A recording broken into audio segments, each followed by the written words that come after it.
WordPress install করার জন্য প্রথমে আপনার সি প্যানেলে লগ ইন করতে হবে। সি প্যানেলে লগ ইন করার জন্য আপনার ইউজার পাসওয়ার্ডটি দিয়ে লগ ইনে ক্লিক দিতে হবে। লগ ইন হয়ে গেলে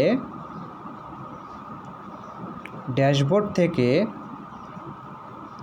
স্ক্রল ডাউন করে সফটওয়্যার থেকে ওয়ার্ডপ্রেসে সিলেক্ট করতে হবে। সফটওয়্যার থেকে ওয়ার্ডপ্রেস সিলেক্ট করতে হবে।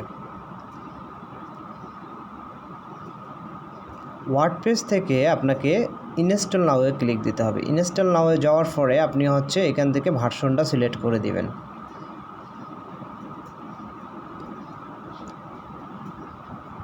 এখান থেকে HTTPS যদি আপনারা সিলেক্ট করেন তাহলে আপনার সাইটটা সিকিউর থাকবে।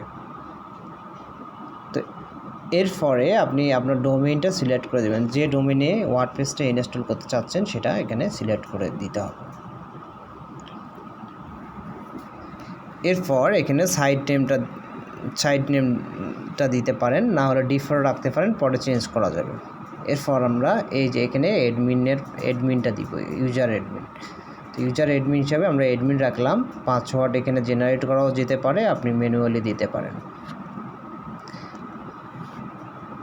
অ্যাডমিন ইমেল হিসেবে আপনার ইমেলটি দিয়ে দেবেন। এরপর এখানে ইনস্টলে ক্লিক দিলে ওয়ার্ডপ্রেসটি ইনস্টল হয়ে যাবে। Thank you.